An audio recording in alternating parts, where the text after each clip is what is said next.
سیدنا خالد ابن ولید رضی اللہ تعالیٰ عنہ کو اللہ تعالیٰ نے مشرکین عرب سے اٹھا کے رومن اور پرشین امپائر کے اوپر دے مارا. بڑی ایکسٹرا آرڈنری پرسنالٹی. نبی علیہ السلام کی اعلان نبوت کے بعد 19 سال تک کافر رہے ہیں. اس 19 سالوں میں موت بھی آ سکتی تھی لیکن اللہ نے زندہ رکھا ہے. حتیٰ کہ غزوہ احد کے موقع پر نبی علیہ السلام کے جو 4 دانت شہید ہوئے ہیں جو بخاری مسلم میں آتا ہے حضرت خالد بن ولید کی وجہ سے ہوئے ہیں. انہوں نے وہ جب درہ چھوڑ دیا تھا عبداللہ ابن جبیر اور باقی ان کے ساتھیوں نے، عبداللہ ابن جبیر نے تو نہیں چھوڑا تھا، چند ساتھیوں نے، تو یہ پیچھے سے آگے حملہ آور ہوئے اور نبی علیہ السلام کی بددعا ہے ان کے لیے. اس موقع پہ نبی علیہ السلام کی مبارک زبان سے نکل گیا اللہ ایسی قوم کو کیسے ہدایت دے گا جنہوں نے اپنے نبی کا چہرہ خون سے رنگ دیا. لیس لک من الامر شیء، اے نبی آپ کو تو کوئی اختیار نہیں، اللہ چاہے ان کو ہدایت دے دے. ہوئے ہوئے ہوئے ہوئے، اور اسی کو ہدایت بھی مل گئی. اسی پیگن کو اللہ نے اٹھایا ہے کہ ایک عرب کا پیگن اللہ نے اٹھا کے اسے رومن اور پرشین امپائر الٹوا دیے. پھر 19 سال تو کفر میں گزرے ان کے، اسلام میں ان کے 19 سال نہیں گزرے سر، بمشکل 10-11 سال. لیکن انہوں نے اپنے 19 سالوں کے بھی سارے گناہ دھلوا دیے. جو کچھ کیا پھر اور جو کچھ اللہ نے ان سے کام لیا. یہ ایک الگ سے تلخ حقیقت ہے کہ سیدنا خالد بن ولید سے نبی علیہ السلام کے مبارک زمانے میں بھی اور بعد میں بھی بحیثیت انسان کچھ غلطیاں ہوئی ہیں، بخاری مسلم میں رپورٹ ہوئی ہیں. لیکن کسی شخص کی چند ایک غلطیوں سے اس کا پورا پلڑا ادھر کا ادھر نہیں ہو جاتا. اللہ بھی قیامت والے دن نیکیوں اور برائیوں کو تولے گا.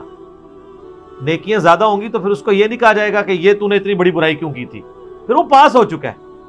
چاہے کسی ایک سوال میں اس کے 0 نمبر بھی آئے ہوئے ہیں، پاس ہو چکا تو اس کا تانا بھی نہیں دیا جائے گا. سیدنا خالد بن ولید سیف اللہ ہے، اس میں کوئی شک نہیں ہے. صحیح بخاری میں جو یہ حدیث کہتے ہیں نا، یہ حدیث بڑی مشہور ہے. غزوہ موتا کے موقع پر آپ کو پتہ ہے نبی علیہ السلام نے رومن امپائر کی طرف اپنا ایک ایلچی روانہ کیا تھا خط بھیج کے. اس ایلچی کو قتل کر دیا گیا تھا اور اس وقت ایلچی کا قتل اعلان جنگ ہوتا تھا.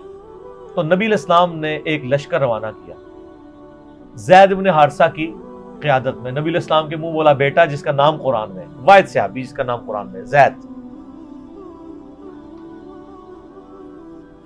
لیکن ساتھ ہی آپ نے فرمایا، صحیح بخاری میں الفاظ ہیں کہ اگر زید فوت ہو جائے، مسند احمد میں ڈیٹیل موجود ہے انہی الفاظ کے ساتھ، کہ زید فوت ہو جائے تو جعفر کو اپنا امیر بنا لینا. جعفر فوت ہو جائے، شہید ہو جائیں، تو پھر عبداللہ بن رواحہ کو بنا لینا. اگر وہ بھی شہید ہو جائیں پھر تو اپنی مرضی سے کسی کو امیر چن لینا. یہ مسند احمد میں ہے. بخاری میں الفاظ ہیں کہ صحابہ کرام کہتے ہیں نبی علیہ السلام مدینہ شریف میں تھے اور آپ علیہ السلام کی آنکھوں سے مسلسل آنسو رواں تھے اور آپ نے کہا کہ میرے زید کو شہید کر دیا.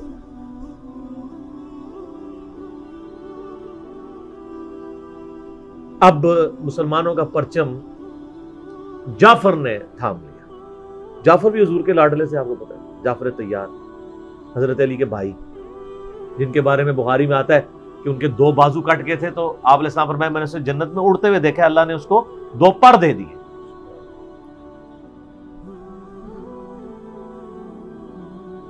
نجاشی کے دربار میں انہوں نے ہی، آپ کو پتہ ہے، سورہ مریم پڑھی تھی.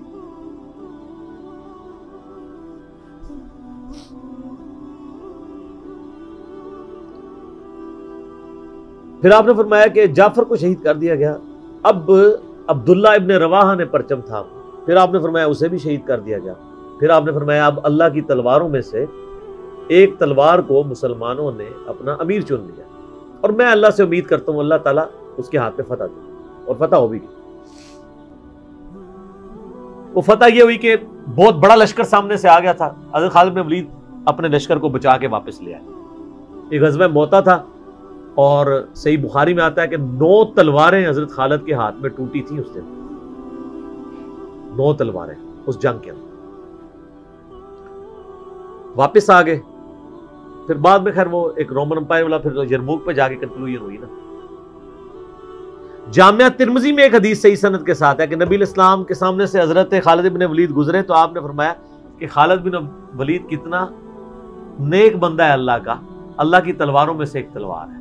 آپ دیکھیں جس شخص کے لیے نبی علیہ السلام کی مبارک زبان سے بددعا نکلی، اسی مبارک زبان سے ان کو اللہ کی تلوار کا قرار دے دیا۔ ذالک فضل اللہ یؤتی من یشاء، یہ اللہ کی بے نیازی ہے۔ باقی حضرت خالد بن ولید رضی اللہ تعالیٰ عنہ کی پرسنالٹی یعنی بڑی ایکسٹراڈنری ہے۔ آپ دیکھیں کہ آلموسٹ ان کی جو عمر مبارک ہے وہ بلو 45 تھی جب وہ فوت ہوئے، حضرت عمر کے دور کے اندر۔ حضرت ابوبکر صدیق کے دور کے اندر وہ آرمی چیف تھے۔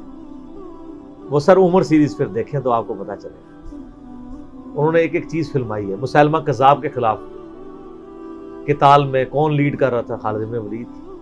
جتنے عرب کے قبائل مرتد ہوئے ہیں ان کے خلاف حضرت خالد بن ولید کو بھیجا، اور اس کے بعد پرشین امپائر کا جب جہاد شروع ہوا ہے تو شروع کی ساری مہمات میں حضرت خالد بن ولید تھے۔